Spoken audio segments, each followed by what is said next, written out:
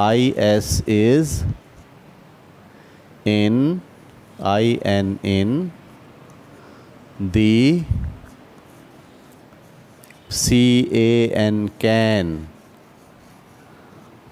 a bat is in the can, a bat is in the can, a bat is in the can.